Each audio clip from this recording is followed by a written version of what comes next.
ಯುದ್ಧದ ಪ್ರಭಾವದಿಂದ gas, petrol ಎಲ್ಲ ಪ್ರಾಬ್ಲಮ್ ಆಗಿದೆ ನಮ್ಮ ಇಂಡಿಯಾದಲ್ಲಿ. ನಾವು ಜಾಸ್ತಿ ಸ್ಟಾಕ್ ಇಟ್ಕೊಳ್ಳಲ್ಲ. ಅಟ್ಲೀಸ್ಟ್ 1 ವರ್ಷಕ್ಕಾಗುವಷ್ಟು ಸ್ಟಾಕ್ ಇಟ್ಕೊಂಡಿದ್ರೆ ಈ ಥರ ಪ್ರಾಬ್ಲಮ್ಗಳಾಗಲ್ಲ. ಆದರೆ ನಮ್ಮ ಇಂಡಿಯಾದಲ್ಲಿ ಅಷ್ಟೊಂದು ಸ್ಟಾಕ್ ಇಟ್ಕೊಳ್ಳೋಕ್ಕೆ ಕೆಪಾಸಿಟಿ ಇಲ್ಲ, ಇಟ್ಕೊಳ್ಳಲ್ಲ. ಅದರಿಂದ ಇವಾಗ ಯುದ್ಧ ಆಗಿರೋದ್ರಿಂದ ಎಲ್ಲ ಕಡೆ ಹಾಹಾಕಾರ ಎದ್ದಿದೆ. ಹೋಟೆಲ್ಗಳು ಮುಚ್ತಾ ಇದ್ದಾವೆ, ಗ್ಯಾಸ್ ಇಲ್ಲ ಅಂತ. ಆದರೆ ಗ್ಯಾಸ್ ಬರೋಕ್ಕಿಂತ ಮುಂಚೆ ಇವ್ರು ಏನು ಮಾಡ್ತಾಯಿದ್ರು, ಸೌದೆ ಒಲೆಯಲ್ಲಿ ಸೀಮೆ ಎಣ್ಣೆ ಸ್ಟೋವ್ನಲ್ಲಿ ಮಾಡ್ತಾಯಿದ್ರು ತಾನೇ. ಅದನ್ನೇ ಇವಾಗ ಮಾಡಿದರೆ ಏನಾಗುತ್ತೆ, ಗ್ಯಾಸ್ ಇಲ್ಲ ಅಂತ ಬೊಬ್ಬೆ ಬಡ್ಕೊಳ್ಳೋ ಬದಲು ಸೀಮೆ ಎಣ್ಣೆ ಸ್ಟೋವು, ಎಲೆಕ್ಟ್ರಿಕ್ ಸ್ಟೋವು ಈ ಥರದ್ದನ್ನೆಲ್ಲ ಉಪಯೋಗಿಸ್ಬೋದು. ಸೋಲಾರ್ ಎನರ್ಜಿ ಉಪಯೋಗಿಸಿ ಅದನ್ನೆಲ್ಲ ಉಪಯೋಗಿಸಿ ಹೋಟೆಲ್ಗಳು ಅವ್ರ ಬಿಸ್ನೆಸ್ಗಳನ್ನ ಮಾಡ್ಕೋಬೋದು. ಗ್ಯಾಸ್ ಇಲ್ಲ ಅಂತ ಯಾಕೆ ಸಬ್ಸ್ಕ್ರೈಬ್ ಅವರ್ ಚಾನಲ್, ನಮ್ಮ ಚಾನಲ್ ಸಬ್ಸ್ಕ್ರೈಬ್ ಮಾಡಿ. ಹಿಂದಿನ ಕಾಲದಲ್ಲೆಲ್ಲ ಗ್ಯಾಸೇ ಇರಲಿಲ್ಲ, ಕಟ್ಟಿಗೆ ಒಲೆಯಿಂದನೇ ಎಲ್ಲನೂ ಮಾಡ್ತಾಯಿದ್ರಲ್ವ. ಅದೇ ಥರ ಇವಾಗೂ ಕಟ್ಟಿಗೆ ಒಲೆ ಉಪಯೋಗಿಸಿ ಗೋಬರ್ ಗ್ಯಾಸ್ ಮಾಡ್ಕೊಳ್ಳಿ, ಆಮೇಲೆ ಎಲೆಕ್ಟ್ರಿಕ್ ಸ್ಟೋವ್ ಮಾಡ್ಕೊಳ್ಳಿ, ಆಮೇಲೆ ಸೀಮೆ ಎಣ್ಣೆ ಸ್ಟೋವ್ಗಳನ್ನ ಉಪಯೋಗಿಸಿ. ಗ್ಯಾಸ್ ಇಲ್ಲಾಂದರೆ ಇಲ್ಲ, ಏನು ಮಾಡೋಕ್ಕಾಗುತ್ತೆ. ಈ ಥರ ಯುದ್ಧಗಳು ಏನಾದ್ರು ಪ್ರಾಬ್ಲಮ್ಗಳಾದಾಗ ಗ್ಯಾಸಿನ ಅಭಾವ ಆಗೇ ಆಗುತ್ತೆ. ಅದಕ್ಕಾಗಿ ಫ್ಯೂಚರ್ ಪ್ಲ್ಯಾನ್ ಇಟ್ಕೊಂಡಿರಲೇಬೇಕು ಯಾವಾಗ್ಲೂ. ಯಾವಾಗಲೂ ಸಬ್ಸ್ಟಿಟ್ಯೂಟ್ ಇರಲೇಬೇಕು. ಇವಾಗ ಎಲೆಕ್ಟ್ರಿಕ್ ಸ್ಟೋವ್ಗಳು ಬಂದಿದ್ದಾವೆ, ಎಲೆಕ್ಟ್ರಿಕ್ ಸ್ಟೋವ್ ಉಪಯೋಗಿಸಿ. ಆಮೇಲೆ ಸೀಮೆ ಎಣ್ಣೆ ಸ್ಟೋವ್ಗಳು ಇದ್ದಾವೆ, ಸೀಮೆ ಎಣ್ಣೆ ಸ್ಟೋವ್ಗಳು ಉಪಯೋಗಿಸಿ.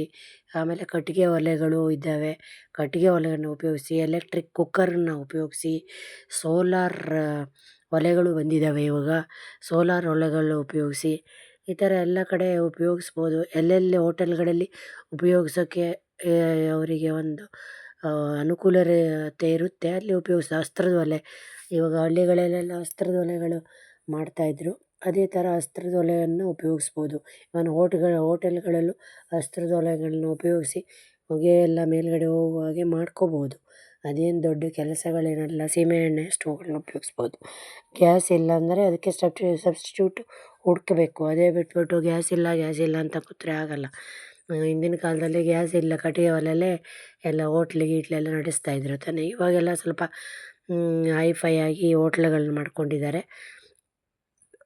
ಇದು ಎಲೆಕ್ಟ್ರಿಕ್ ಸ್ಟೋವ್ಗಳು, ದೊಡ್ಡ ಎಲೆಕ್ಟ್ರಿಕ್ ಸ್ಟೋವ್ಗಳನ್ನ ಇಟ್ಕೊಳ್ಳಿ. ಯಾವುದನ್ನು ಎಲೆಕ್ಟ್ರಿಕ್ ಸ್ಟೋವಲ್ಲಿ ಮಾಡೋದು ಅದನ್ನು ಮಾಡಿ. ಮತ್ತು ಎಲೆಕ್ಟ್ರಿಕ್ ಕುಕ್ಕರ್ ಇಟ್ಕೊಳ್ಳಿ. ಗ್ಯಾಸಲ್ಲಿ ಮಾಡೋದನ್ನ ಸ್ವಲ್ಪ ಕಮ್ಮಿ ಮಾಡಿರಿ. ಎಲೆಕ್ಟ್ರಿಕಲ್ಲಿ ಆಮೇಲೆ ಇದು ಸೀಮೆ ಎಣ್ಣೆ ಸ್ಟೋವು ಎಲ್ಲ ಇಟ್ಕೊಳ್ಳಿ. ಆಮೇಲೆ ಕಟ್ಟಿಗೆದು ಒಲೆನ ಇಟ್ಕೊಳ್ಳೋಕ್ಕೆ ಅಲ್ಲಿ ಫೆಸಿಲಿಟೀಸ್ ಇದ್ದರೆ ಅದನ್ನು ಇಟ್ಕೊಂಡು ಅದರಲ್ಲಿ ಮಾಡ್ಬೋದು. ಇವಾಗ ಗೀಬಾಗಳಲ್ಲೆಲ್ಲ ಕಟ್ಟಿಗೆ ಒಲೆಯಲ್ಲಿ ಆರಾಮಾಗಿ ಮಾಡ್ಬೋದು, ಏನಾಗಲ್ಲ. ಕಟ್ಟಿಗೆ ಒಲೆಯಲ್ಲಿ ಮಾಡಿದ್ರೆ ಅದು ಕಟ್ಟಿಗೆ ಒಲೆಗೆ ಒಂದು ಇದು ಪಾತ್ರೆ ತೊಳೆಯೋಕ್ಕಾಗಿಲ್ಲ ಅಂದರೆ ಮಡಿಕೆಗಳನ್ನ ಉಪಯೋಗಿಸಿ. ಮಡಿಕೆಯಲ್ಲಿ ಒಂಥರ ಟೇಸ್ಟು ಚೆನ್ನಾಗಿರುತ್ತೆ ಎಲ್ಲನೂ. ಸಾಂಬಾರೆಲ್ಲ ಮಡಿಕೆಯಲ್ಲಿ ಇದು ಚಿಕನ್ ಸಾಂಬಾರುಗಳು, ಆಮೇಲೆ ಸಾರುಗಳು, ಪಲ್ಯಗಳು ಎಲ್ಲ ಈ ಮಡಿಕೆಯಲ್ಲಿ ಮಾಡಿದ್ರೆ ತುಂಬ ಟೇಸ್ಟಿಯಾಗಿರುತ್ತೆ. ಮೀನು ಸಾರು ಎಲ್ಲ ಮಡಿಕೆಯಲ್ಲಿ ಎಲ್ಲ ಮಾಡ್ಕೋಬೋದು. ಗ್ಯಾಸ್ ಇಲ್ಲ ಅಂತ ಬೊಬ್ಬೆ ಹೊಡಿಯೋಕ್ಕಿಂತ ಇದರಲ್ಲಿ ಮಾಡ್ಬೋದು. ಆಮೇಲೆ ಪೆಟ್ರೋಲ್ ಇಲ್ಲ ಅಂತ ಬೊಬ್ಬೆ ಹೊಡಿಯೋಕ್ಕಿಂತ ನೀವು ಒಬ್ಬೊಬ್ಬರು ಒಂದೊಂದು ಕಾರ್ ತಗೊಂಡು ಹೋಗೋ ಬದಲು ಬಸ್ಸುಗಳಿಗೆ ಹೋಗಿ ಅಥವಾ ಶೇರ್ ಆಟೋಕ್ಕೆ ಹೋಗಿ ಬಸ್ಗಳಲ್ಲಿ ಓಡಾಡಿ ಯಾಕೆ ಅಷ್ಟೊಂದು ಪೆಟ್ರೋಲನ್ನು ಸುಡೋದು. ಹೋಟೆಲ್ಗಳಲ್ಲಿ ಸಿಲಿಂಡ್ರ್ ಅಭಾವ ಅಂತ ಅಂದ್ಕೊಳ್ಳೋ ಬದಲು ಇವಾಗ ಕಟ್ಟಿಗೆನ, ಸೀಮೆ ಎಣ್ಣೆ ಒಲೆನ ಅಥವಾ ಸೋಲಾರ್ ಒಲೆಗಳನ್ನ ಮತ್ತು ಎಲೆಕ್ಟ್ರಿಕ್ ಸ್ಟೋವ್ಗಳನ್ನ ಇದನ್ನು ಉಪಯೋಗಿಸಿ ಎಲ್ಲ ಇದನ್ನು ಮಾಡ್ಬೋದು. ಈಗ ನಮ್ಮ ಇಂಡಿಯಾದಲ್ಲಂತೂ ಸ್ಟಾಕ್ ಇದ್ರೂ ಸ್ಟಾಕ್ಗಳನ್ನು ಇಟ್ಕೊಂಡು ಕಳ್ಳದಂಧೆನೂ ಮಾಡ್ತಾರೆ.